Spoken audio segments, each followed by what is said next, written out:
Hello everyone, বৈজ্ঞানিক ধ্রুবক ও পরিমাপের এককের রূপান্তর। এই ভিডিওতে আমরা যে টপিকগুলো নিয়ে আলোচনা করব সেগুলো হচ্ছে বৈজ্ঞানিক ধ্রুবক ও পরিমাপের এককের রূপান্তর।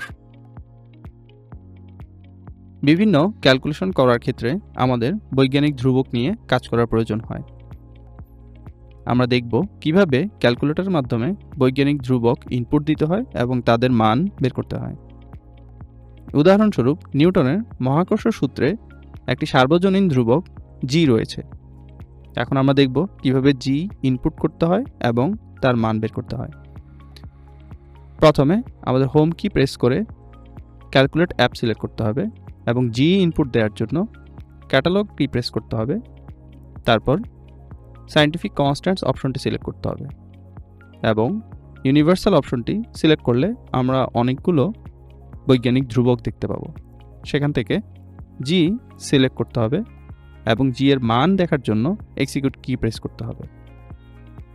অনুরূপভাবে আমাদের প্রয়োজন অনুসারে অন্যান্য বৈজ্ঞানিক ধ্রুবক নিয়েও কাজ করতে পারি।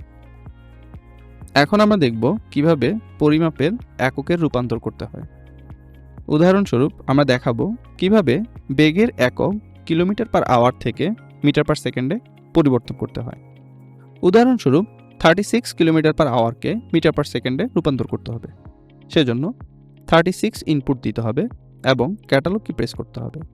সেখান থেকে ইউনিট কনভার্সন অপশনটি সিলেক্ট করতে হবে এবং পরবর্তী স্ক্রিন থেকে ভেলোসিটি অপশনটি সিলেক্ট করতে হবে। এখানে দুটি অপশন দেখা যাবে, একটি কিলোমিটার পার আওয়ার থেকে মিটার পার সেকেন্ডের রূপান্তর এবং মিটার পার সেকেন্ড থেকে কিলোমিটার পার আওয়ারের রূপান্তর। আমরা প্রথম অপশনটি সিলেক্ট করব এবং মিটার পার সেকেন্ডে মান পাওয়ার জন্য এক্সিকিউট কি প্রেস করতে হবে। অনুরূপভাবে আমরা দেখব কিভাবে তাপমাত্রার একক ডিগ্রি ফারেনহাইট থেকে ডিগ্রি সেলসিয়াসে রূপান্তর করতে হয়। ধরা যাক আমরা 96 ডিগ্রি ফারেনহাইটকে ডিগ্রি সেলসিয়াসে রূপান্তর করব।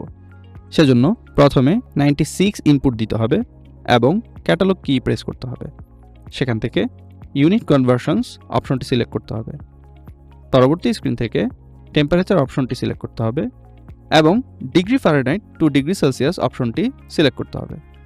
সর্বশেষে ডিগ্রি সেলসিয়াসের মান পাওয়ার জন্য এক্সিকিউট কি প্রেস করতে হবে। প্রাপ্ত মানটিকে দশমিক আকারে দেখার জন্য শিফট এক্সিকিউট কি প্রেস করতে হবে।